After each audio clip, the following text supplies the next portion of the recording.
meterá a los pueblos debajo de nosotros y a las naciones bajo de nuestros pies. Él nos elegirá nuestras heredades, la hermosura de Jacob, la cual amó Selah. Subió Dios con júbilo, Jehová con sonido de trompeta, cantad a Jehová, cantad a nuestro Dios, a nuestro Rey cantad, porque Dios es Rey de toda la tierra. Cantad con inteligencia, ¿no? Reinó Dios sobre las naciones, se sentó Dios sobre su santo trono, los príncipes de los pueblos se reunieron como pueblo del Dios de Abraham.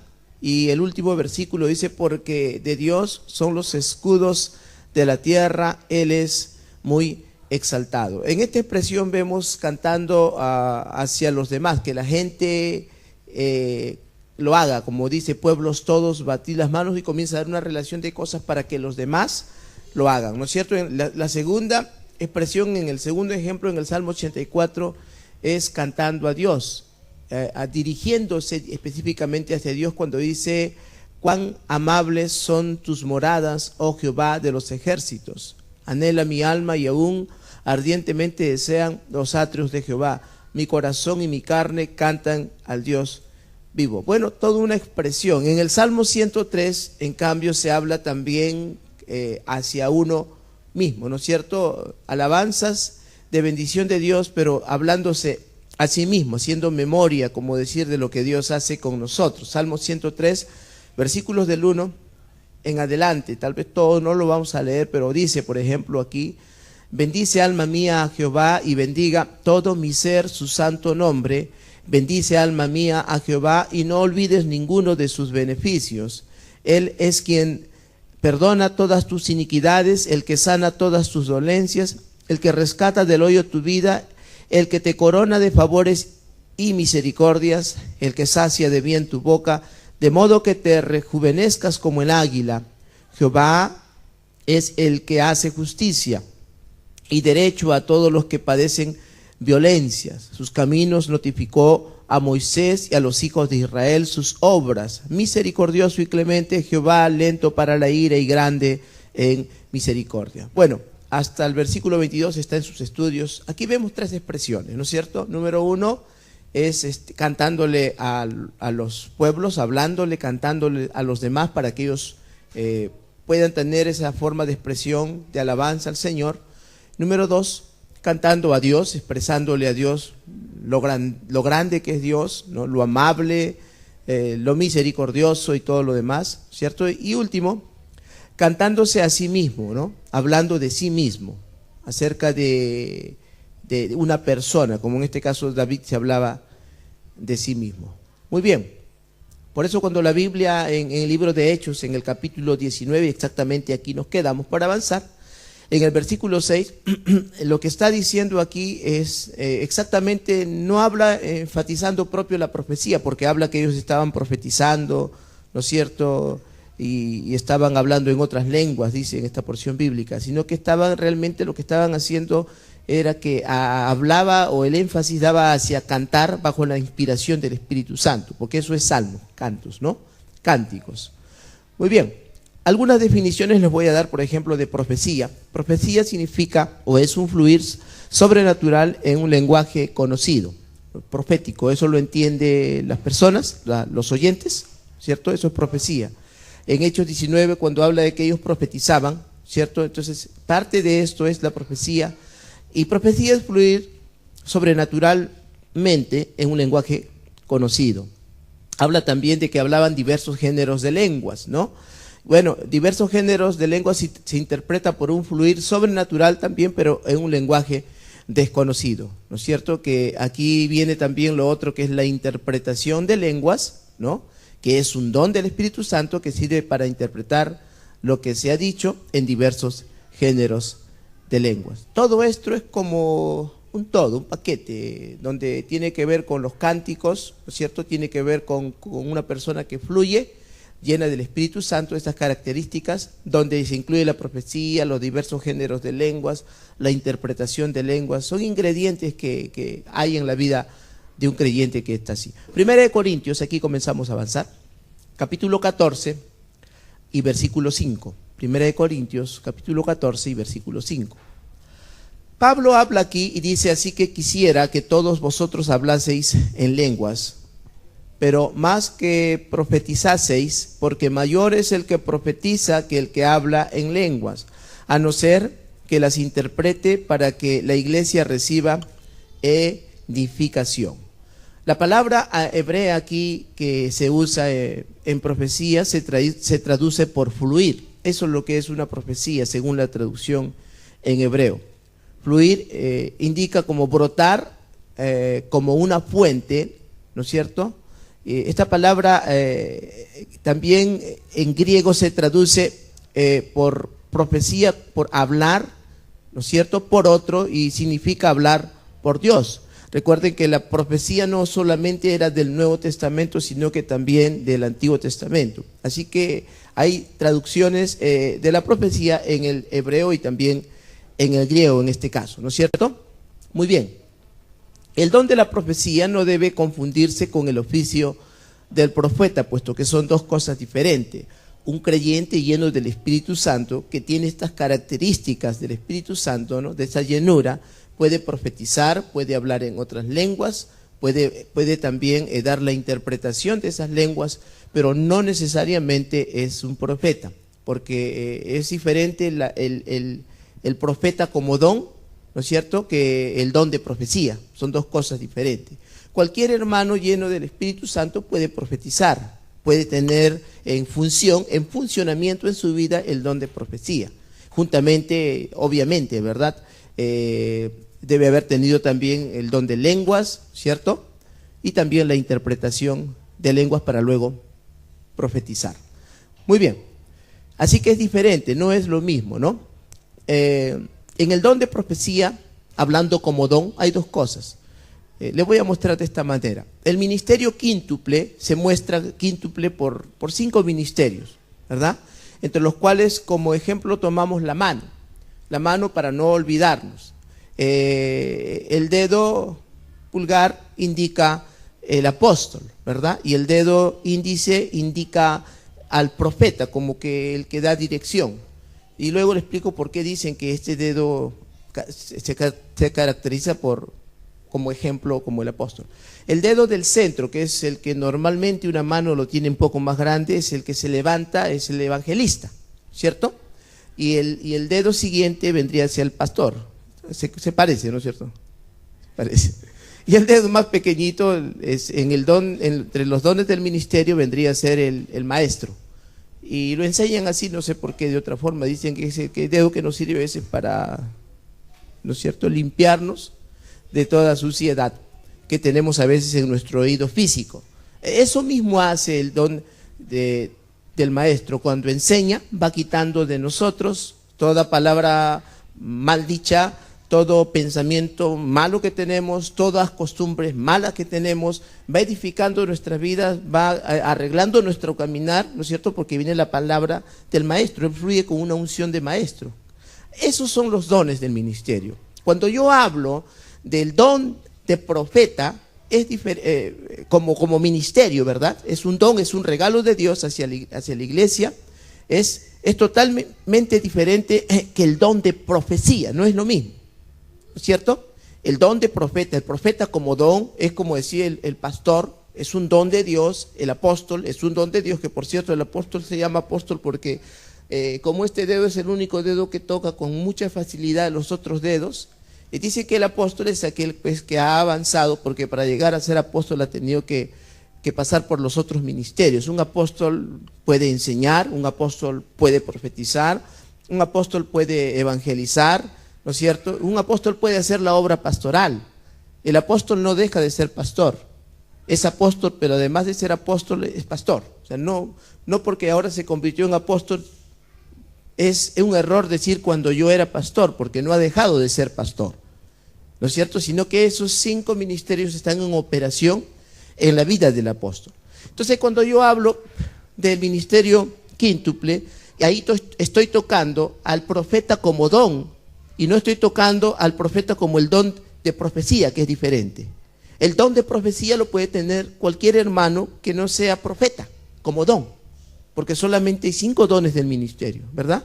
Cualquier hermano lleno con el Espíritu Santo puede profetizar, hablar en otras lenguas y fluir en su vida también la interpretación. Muy bien, aquí entonces ya entendieron la diferencia.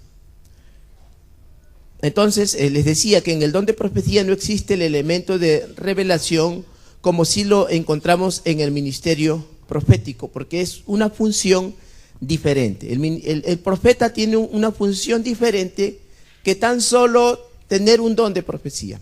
Es más, les voy a decir, el profeta no necesariamente su función principal no es profetizar. Desde los antiguos tiempos se veía que la función principal del profeta no era en sí profetizar, era parte de su función, pero no era su función principal. Más funcionaba como maestro, como el que enseñaba, ¿no? Muy bien.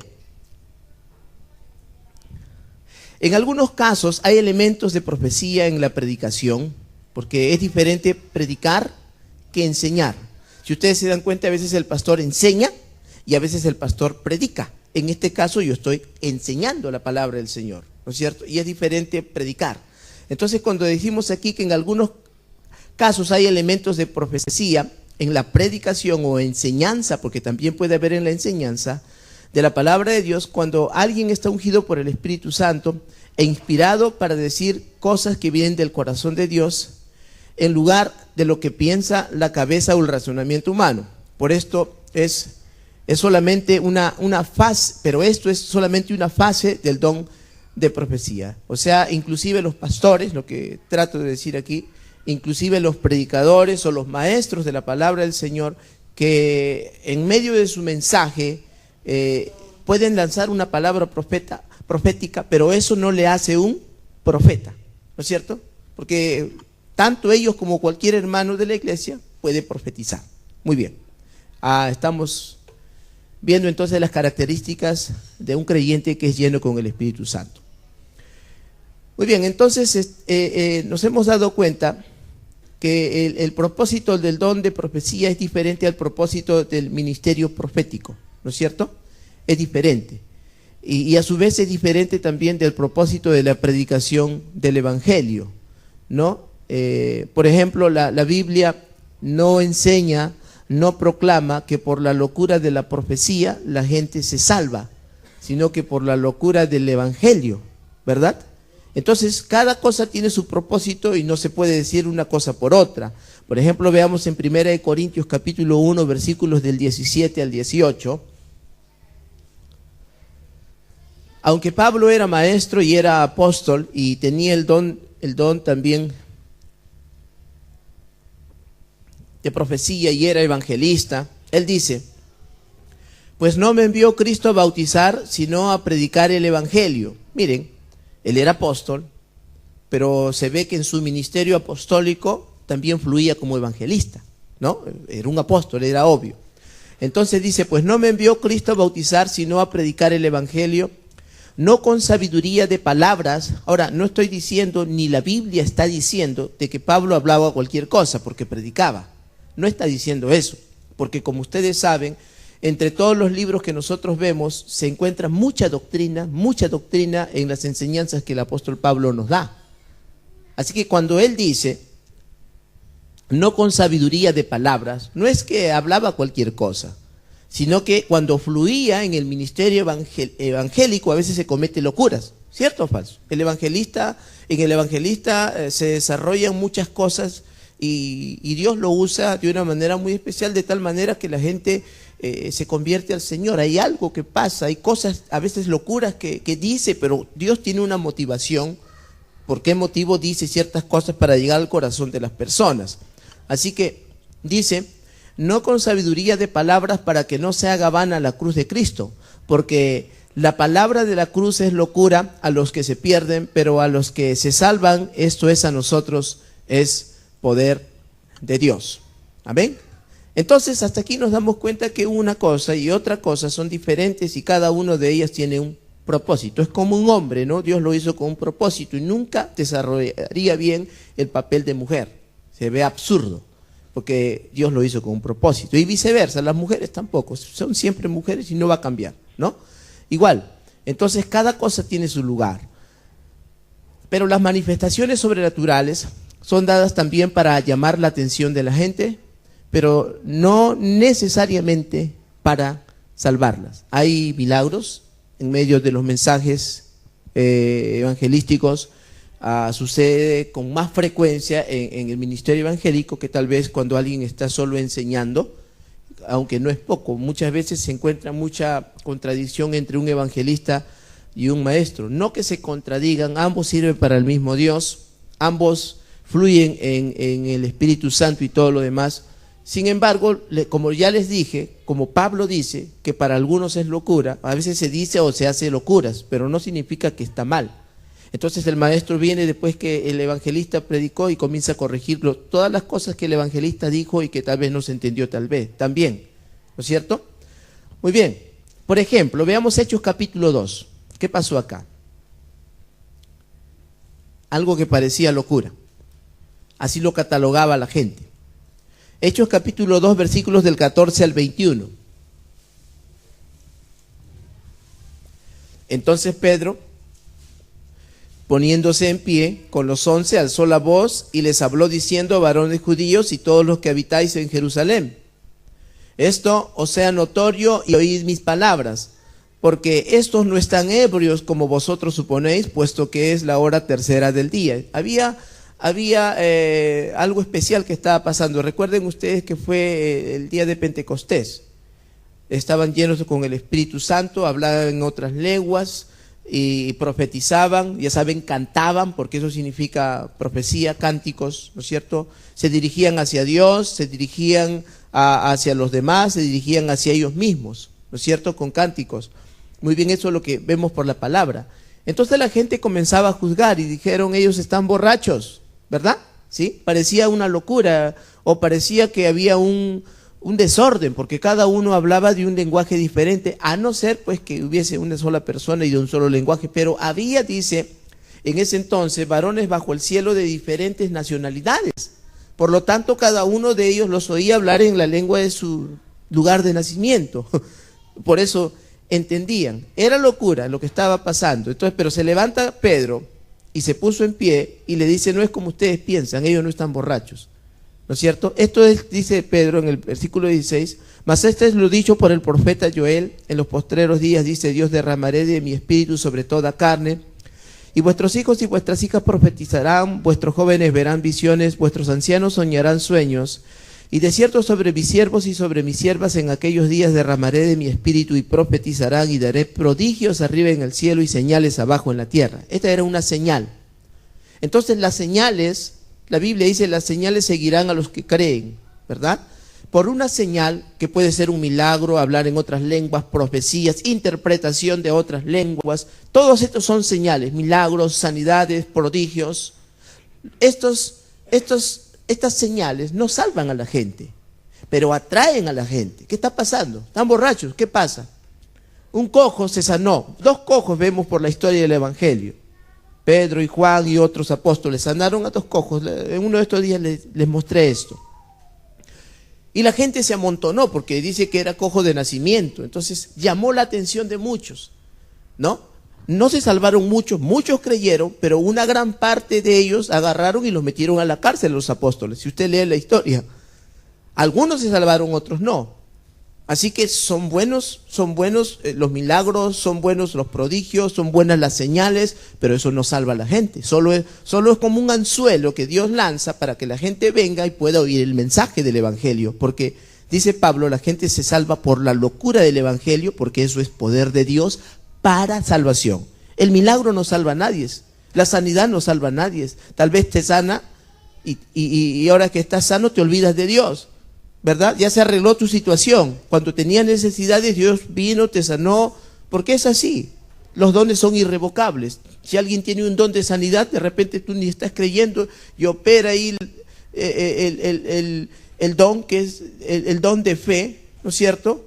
Donde no necesitan tener fe para sanar, porque recuerdan que uno de estos 2 cojos, ¿se acuerdan? Él estaba esperando limosna, no sabía que iba a ser sanado. No se sanó por la fe de este mismo cojo, sino que se sanó por la fe de los apóstoles. ¿No es cierto?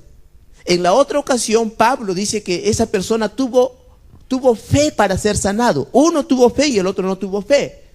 Entonces, hay gente que se sana sin ni siquiera tener fe porque está en acción los dones de sanidades. Está en acción, involucrado ahí mismo, el don de fe especial, donde solamente el que está predicando tiene esa fe que Dios en ese momento está fluyendo para sanar a alguien. No es que lo tiene y sana, a ti te quiero sanar, a ti no, a ti sí, a ti no, no. En el momento que el Espíritu Santo viene y le dice tal persona. Así sucede. Amén. Por eso dice, estas señales, dice en Marcos, seguirán a los que creen. ¿Verdad? ¿Amén o no? No dice que nosotros seguiremos las señales. ¿Quiénes siguen las señales normalmente? Los incrédulos.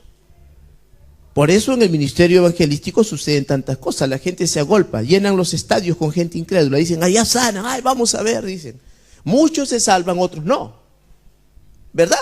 Cierto falta. ¿Cuántas veces ustedes han sabido o ustedes mismos han ido invitados a un estadio, a un coliseo y salieron igualitos, a veces hasta peor como entraron? Vieron, ¿verdad? Que se sanan, pero con mí no me pasó nada, me voy. Otros sí salieron sanos igual, pero ya arreglaron su problema y igual se olvidaron de Dios. ¿Por qué? Porque no prestaron atención. Ellos estaban detrás de una sanidad, detrás de una señal, estaban detrás de algo que a ellos les interesaba, pero Dios no era su interés. A menos que abran sus oídos y se salven con la locura del evangelio, porque esto se llama poder de Dios para salvación. ¿Qué salva a la gente, hermanos? El evangelio. Nadie se puede salvar si no le predicamos.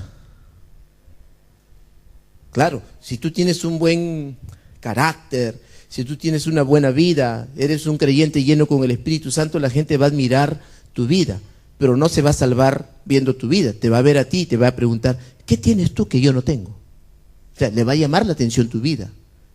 ¿Por qué en tu casa tú vives todo el tiempo feliz? Yo tengo crisis, ¿tú nunca te pasan problemas? Sí, todo feliz, sí. ¿Y qué pasa contigo? Yo tengo a Dios. Es diferente, hay algo que atrae. Tu vida es atraída, la gente dice, correrán a ti por causa de Jehová tu Dios. Tú eres diferente. El que tú tengas un buen testimonio va a atraer a la gente, pero no le va a salvar a la gente a menos que tú no le hables de quién hizo eso por ti. El endemoniado gadareno, lo mismo. La gente se agolpó, a otros se asustaron. Le dijeron, Jesús, vete de nuestros contornos, porque tuvieron temor. Esos 2000 cerdos que se arrebataron hacia el despeñadero de ahí al mar y murieron cuando salieron los demonios. Entonces la gente se asustó y este hombre ya en su juicio cabal le dijo, Señor, déjame seguirte. Y Jesús le dijo, no, ve y cuéntale a la gente lo que Dios ha hecho por ti. De este modo la gente se iba a salvar. El que él haya sido libre del demonio no salvaba a nadie. Algunos más bien se asustaron, le dijeron, vete Jesús. Entonces él tenía que abrir su boca, ¿no es cierto? Muy bien, esto pasó. Dones del ministerio y operaciones. Eso vamos a ver un poquito aquí. Cómo funciona en la vida del creyente, cómo operan, cómo han venido operando a través de los tiempos. Primera de Corintios capítulo 12, versículos del 4 en adelante. Primera de Corintios 12, del 4 en adelante. Pablo dice, ahora bien, hay diversidad de dones, pero el Espíritu es el mismo. Diga conmigo dones. Va uno, ¿no es cierto? Eso de va uno me hizo acordar a un testimonio que escuché. Después les cuento de va uno, ¿ya? Versículo 5 dice, y hay diversidad de ministerios. Diga ahora ministerios. Entonces, unos son dones, otros son ministerios, ¿verdad? Y versículo 6 dice, y hay diversidad de operaciones. Diga ahora conmigo, operaciones. Cada uno de ellos es algo diferente, no es lo mismo. A veces los confundimos, pero no es lo mismo. Cada uno ocupa un lugar diferente. Entonces, es el mismo espíritu, ¿verdad? Pero en la parte 6 ya comienza a explicar, por ejemplo, las operaciones. ¿Qué son las operaciones? Cuando yo digo a veces, ahí el Señor está operando, está haciendo algo ahí, ¿verdad? Aquí explica. Cuando hablamos en el verso 4, hay diversidad de dones, pero el Espíritu es el mismo. Está hablando de los dones del ministerio. ¿Cuáles son? ¿Cuáles son los dones del ministerio? Del versículo 4 que habla aquí. Dones del ministerio y operaciones es el subtítulo que he puesto aquí, pero aquí vamos a tratar tres cosas. Número 1, el verso 4, donde dice, ahora bien, hay diversidad de dones. ¿De qué está hablando? ¿De qué tipos de dones? ¿Ah? Está hablando de los dones del ministerio aquí Pablo. ¿Cuáles son? ¿Cuál es el gordito, el dedo gordo?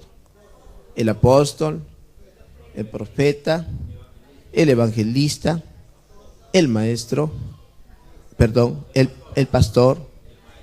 Ah, ya saben, ¿no es cierto? Muy bien. El versículo 5 dice, hay diversidad de ministerios. ¿Cuáles son? ¿Ah? ¿Cuáles son?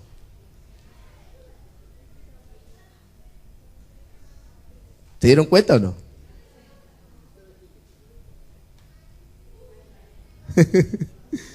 El versículo 6 dice, hay diversidad de operaciones.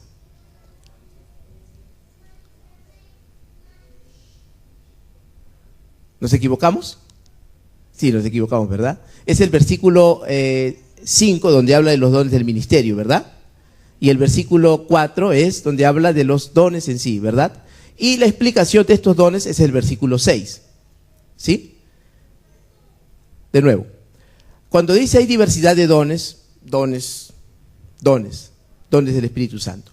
Hay diversidad de ministerios, es aquí donde habla realmente los dones del ministerio, que son el apóstol, el profeta, el evangelista. Muy bien. Y hay diversidad de operaciones, donde dice, pero Dios que hace todas las cosas, ¿no es cierto? En todas es el mismo. Y aquí comienza a dar la explicación, el versículo 7. Pero a cada uno, dice, le es dada la manifestación del Espíritu para provecho. Verso 8. Porque a este le es dada por el Espíritu palabra de sabiduría, a otro palabra de ciencia, según el mismo Espíritu. Verso 9.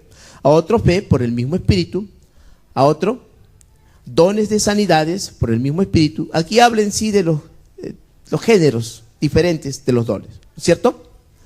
Versículo 10, a otro el hacer milagros, a otro profecía. Se dan cuenta que la profecía está dentro del área de las operaciones de los dones, ¿sí? No en sí de los ministerios. Muy bien. Dice también, a otro discernimiento de espíritus, a otros diversos géneros de lenguas, a otros interpretación de lenguas. Y versículo 11 dice, pero todas estas cosas las hace uno y el mismo Espíritu, repartiendo a cada uno en particular como Él quiere. Muy bien, aquí está haciendo prácticamente la diferencia entre los dones del ministerio y los dones del Espíritu Santo, ¿no? Entre los dones del ministerio y los dones del Espíritu Santo. Ya en el versículo 6 está hablando de específicamente en cada uno de los dones cuando ya están en operación, ¿cierto? Hechos capítulo 10, versículo 46. Porque los oían que hablaban en lenguas y que magnificaban a Dios. La palabra aquí magnificar es exaltar, declarar grande o de grande estima, celebrar, dar gloria, alabanza, y todo esto a gran voz, ¿no es cierto? Cuando dice magnificaban a Dios, porque los oían que hablaban en lenguas y que magnificaban a Dios. Magnificar es exaltar, declarar grande estima, celebrar, dar gloria, alabanza, y todo esto lo hacían a gran voz. Entonces la actitud de un creyente durante la alabanza y la adoración que le da al Señor, ¿cierto? Y el reconocimiento que le da al Señor, a Dios, ¿no? Deja mucho que decir con relación a su nivel de vida espiritual que tiene. Un creyente que alaba a Dios, que levanta sus manos, que exalta, que expresa con sus labios, ¿cierto? Deja mucho que decir de qué tipo de nivel espiritual se encuentra o cuánto lleno del Espíritu Santo está. Efesios, capítulo 5, verso del 21 al 24. Efesios 5, verso del 21 al 24. El último punto. Gracias. Dice, hablando aquí de sujetarse, ¿cierto? 5 del 21 al 24 dice: someteos unos a otros en el temor de Dios. Las casadas estén sujetas a sus propios maridos como al Señor, porque el marido es cabeza de la mujer, así como Cristo es cabeza de la iglesia, la cual es su cuerpo y Él es su Salvador. Verso 24, así que como la iglesia está sujeta a Cristo, así también las casadas lo estén a sus maridos en todo. Muy bien, un creyente que es lleno con el Espíritu Santo, que constantemente es lleno con el Espíritu Santo, se somete, se sujeta a todas las autoridades puestas por Dios, ¿no es cierto? Es también otra de las características que deja ver la Biblia de un creyente que está lleno constantemente con el Espíritu Santo. Efesios capítulo 5 también. Efesios capítulo 5. Aquí habla acerca del temor del Señor.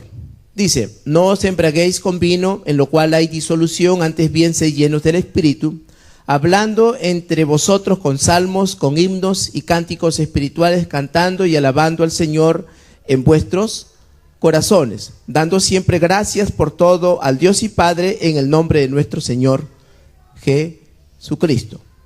Muy bien, Colosenses también, capítulo 1, versículos 16 y versículo 17.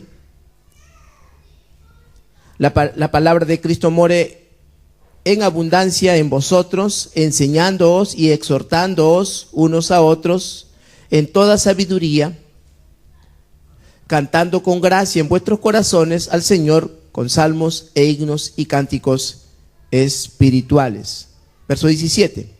Y todo lo que hacéis, sea de palabra o de hecho, hacedlo todo en el nombre del Señor Jesús, dando gracias a Dios Padre por medio de Él. Muy bien, según la Biblia, nosotros o todo creyente puede constantemente ser lleno por el Espíritu Santo y ser de grande bendición para sí mismo, para los demás, ¿cierto? Las personas que les rodean, sus seres queridos, sus hijos, ¿cierto? Llenando su corazón de la palabra de Dios y poniéndolo por obra, hablando continuamente en otras lenguas. Entonces, las características en sí de todo esto, haciendo una conclusión de todo, de las características del creyente que es constantemente lleno con el Espíritu Santo: número 1, hablar en otras lenguas, hablar con denuedo la palabra de Dios, habla bajo la inspiración del Espíritu Santo, ¿cierto? Profetiza, ¿cierto? Puede profetizar también, puede haber interpretación de lenguas en su vida. O sea, todo esto le puede suceder a un cristiano común y corriente que es lleno con el Espíritu Santo, ¿no es cierto? Canta hablando con salmos, ¿cierto? Canta, le habla a la gente, a pueblos todos, dice batir las manos, le habla a Dios, expresa la grandeza de Dios, se habla a sí mismo, dice: alma mía, no olvides de los beneficios, ¿no es cierto? Se habla a sí mismo. También hemos visto la diferencia, ¿no es cierto?, para resaltar esto, la diferencia entre lo que es la profecía, los diversos géneros de lengua, la interpretación de lenguas, ¿no? La palabra profética, el profeta como don, ¿cierto? Y el don de profecía, que es diferente, que todo esto puede operar en la vida del creyente que es constantemente lleno con el Espíritu Santo, ¿no es cierto? Y aprendimos también de que un creyente pues sigue a Dios, no solamente le sigue porque, bueno, Dios nos beneficia, ¿verdad? Dios nos bendice, Dios nos sana, Dios nos habla, Dios nos cuida, Dios nos guarda y todas esas cosas, pero no es que está siguiendo solo esas señales, sino que ama a Dios, ¿cierto? No es a diferencia de la gente, del mundo. El mundo es atraído por las señales, por los milagros, por los prodigios, ¿no? Le compartes a alguien y entonces viene. El creyente, en cambio, sigue a Dios, ama a Dios porque no todo el tiempo le va bien a veces al creyente, ¿verdad? A veces pasa por problemas. La Escritura dice que muchas son las aflicciones del justo, pero el Señor le librará de todas ellas. Un creyente lleno con el Espíritu Santo nunca tiene temor ante las circunstancias, las cosas que pasen, las malas noticias, ¿verdad? Porque su confianza es Dios. Siempre, siempre Dios va a ser su confianza. Muy bien. También les dije que el creyente que es lleno con el Espíritu Santo se sujeta a las autoridades, ¿verdad? Una esposa que ama a Dios y es llena con el Espíritu Santo se sujeta a sus esposos, ¿verdad? A su esposo. Los hijos también se comportan bien, son características. La rebeldía no es una característica de la llenura del Espíritu Santo, ¿verdad? Así que tienen que ser constantemente llenos con el Espíritu Santo. Ya saben que eso al inicio viene como un regalo. Todos pueden ser llenos con el Espíritu Santo. Iniciando estas clases les dije, es un regalo de Dios, es una promesa de Dios, pero después de la llenura del Espíritu Santo en la vida de cada uno de nosotros, ya es nuestra responsabilidad el poder constantemente hablar en otras lenguas. Cánticos espirituales, como habla la Biblia de los Salmos, ¿cierto? Es nuestra responsabilidad ejercer eso. Pablo dice, yo hablo en lenguas más que todos vosotros, pero mejor es que profeticen. O sea, no es el fin es solamente hablar en lenguas, hay algo más, dice Pablo. Entonces, es la búsqueda de cada creyente de la presencia del Señor. Amén. Esta es la lección número 11, la segunda parte, y nos queda solo una lección, ¿no? A partir de la próxima clase la comenzamos, puede durar 1 o 2 clases, y después a la tercera clase ya vendría el examen. Así que vayan preparándose, ya tienen sus lecciones, todos tienen sus lecciones, les ha llegado a casa. Al que no le llega, lo único que tiene que hacer es darnos su correo electrónico, y al que no le está llegando, por favor, délo de nuevo para que el hermano encargado me lo entregue, y escríbalo con letras comprensibles, ¿ya? Nos escriben a veces con letras góticas y no entendemos, y entonces no le va a llegar. Escriban claro en imprenta y les va a llegar. Repítanlo, si de repente ya nos dio, repítanlo nuevamente, vuelvan a escribir y entonces lo volvemos a hacer. Amén. Vamos a ponernos de pie, vamos a